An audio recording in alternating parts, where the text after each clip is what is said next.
अस्सलाम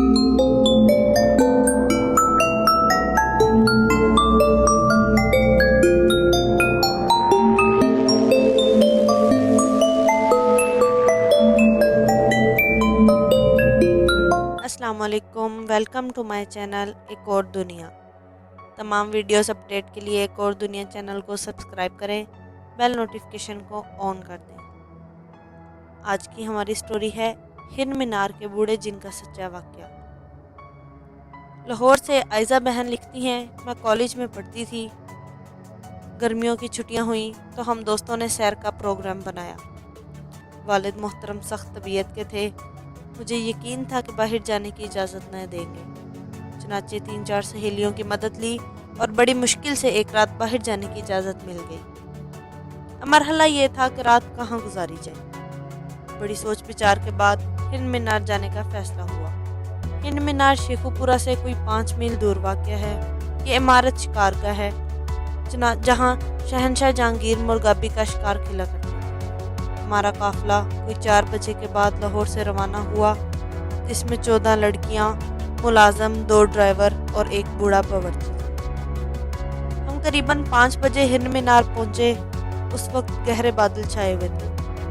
आन की आन में बारिश शिद्दत इख्तियार कर गई और मौसलाधार बारिश में वो मीनार बड़ा भयानक नजर आ रहा। मैंने बूढ़े बावर्ची से पूछा कि मीनार के नीचे क्या है। बावर्ची ने बताया कि इस मीनार के नीचे मलका नूरजहां का एक बड़ा प्यारा हिरन दफन है। इस जगह जहां हम बैठे हुए हैं, यहाँ पे तालाब में गिरकर मर गया था। इस वजह से इस मीनार का नाम हिरन मीनार है। मैंने एक अनजाने तजस्सुस से मजबूर होकर बूढ़े बावर्ची से कहा, चलो बाबा मीनार को देखें। मैं बावर्ची के साथ चली तो लड़कियों ने मुझे बहुत रोका, मगर मैं उनकी परवाह ना करते हुए मीनार की तरफ चल दी। हम मीनार के करीब पहुंचे तो बारिश और भी तेज़ हो गई। मेरे कदम लड़खड़ाए, मगर बूढ़े बावर्ची ने मेरा हाथ थामा और कहा, ज़रा आंखें बंद कर लो। मैंने आंखें बंद कर ली, फिर कहा, आंखें खोल लो। तो मैंने आंखें खोली तो मैं मीनार के ऊपर खड़ी थी। मैं हैरान थी और दिल ही दिल में सोच रही थी कि बगैर सीढ़ियाँ चढ़े मैं मीनार के ऊपर कैसे आ गई। ये सारा किस्सा एक ख्वाब की सी कैफियत मालूम होने लगा। मुझे इस कैफियत में देखकर बूढ़े बावर्ची ने कहा, बेटा तुम क्या सोच रही हो? मैं इस जगह का रहने वाला हूँ। ये मेरा मस्कन है। बचपन से लेकर बुढ़ापे तक मैंने कई साल इन्हीं सीढ़ियों में गुजारे हैं। इतने में वो मेरी तरफ बढ़ा। मेरे हवास जवाब दे गए। जब होश आया तो मैं एक वीरान इमारत के फर्श पे पड़ी हुई थी। उठकर देखा तो इमारत के चारों तरफ वीरान और बंजर ज़मीन थी। दूर दूर तक जिंदगी के कोई आसार ही नजर नहीं आ रहे थे। मैं चीखें मारती हुई नीचे को दौड़ी। निचली मंजिल पर पहुंची तो खौफ से मेरा खून खुश्क हो गया। क्या देखती हूँ, इस इमारत के दरमियान में एक बोसीदा कब्र है। उसके करीब ही एक बूढ़ा बावर्ची बैठा हुआ है। वो मुझे देखकर प्यार से बोला, आओ बेटी मेरे पास बैठ जाओ। डरने की कोई बात नहीं है। ये मेरे मुर्शिद का मिज़ार है। मैं हर रोज़ यहाँ सलाम करने आता हूँ। मैंने कहा, बाबा मैं सख्त परेशान हूँ। ये सब क्या है? मुझे तफसील से बताइए, वरना मैं खौफ से मर जाऊँगी। बूढ़े बावर्ची ने मुझे तसल्ली देते हुए कहा, बेटा मेरी कहानी सुनकर तुम्हें हैरत होगी। मैं इंसान नहीं हूँ, बल्कि मैं एक जिन हूँ। मेरा नाम दीन मोहम्मद है। मेरे माँ बाप काफिर थे।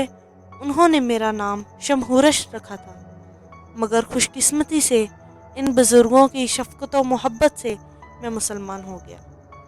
मेरा इस्लामी नाम दीन मोहम्मद है। दीन मोहम्मद जो कि जिन था कहने लगा, ज़िंदगी की सबसे बड़ी भूल जो मुझसे सरजद हुई वो ये थी कि वो एक आदमजाद लड़की से मोहब्बत की। उस लड़की को शक हो गया कि मैं इंसान नहीं हूँ बल्कि कोई और मखलूक हूँ, और उसके मजबूर करने पे मैंने उसे बता दिया कि मैं कौन हूँ। इससे वो बहुत परेशान हुई, बीमार रहने लगी। मैंने बहुत जतन किए मगर वो ना समझ सका। मैं उस लड़की को हासिल तो ना कर सका, मगर अपनी बरादरी के फैसले के मुताबिक अब मुझे 100 साल इंसानों में रहकर उनकी खिदमत करने की सज़ा मिली। मैं पिछले 50 सालों से ये काम कर रहा हूँ और अभी भी मेरी सज़ा 50 साल बाकी है। میں حیرت سے بوڑھے باورچی کو دیکھ رہی تھی۔ اس کی آنکھوں سے آنسو جاری ہو گئے۔ وہ سسکیاں بھرتے ہوئے کچھ منہ میں بڑبڑایا اور میرا ہاتھ پکڑ کر کھڑا ہو گیا۔ جیسے ہی وہ میرا ہاتھ پکڑ کر کھڑا ہوا، میرے اوسان ختم ہو گئے۔ جب حواس درست ہوئے تو میں ہرن مینار پر اسی جگہ پر کھڑی تھی۔ بوڑھا باورچی منڈیر پر بیٹھا ہوا تھا، میری طرف دیکھ رہا تھا۔ میں مینار سے نیچے اتر کر آئی اور گرتی پڑتی اپنے ساتھیوں میں آ گئی، اور اس کے بعد میں واپس گھر آ گئی۔ لیکن اب میں اپنی ازدواجی زندگی میں مشغول ہوں۔ کالج چھوڑے کئی سال گزر گئے، مگر آج تک یہ راز جاننے کے لیے بے چین ہوں کہ وہ بوڑھا باورچی کہاں ہے، اس کی سزا ختم ہوئی کہ نہیں۔ میں اس کے بعد 2 دفعہ ہرن مینار گئی، مگر مجھے ادھر کوئی نہیں ملا۔ یہ میری زندگی کی ایک ایسی حقیقت ہے جسے میں کبھی جھٹلا نہیں سکتی۔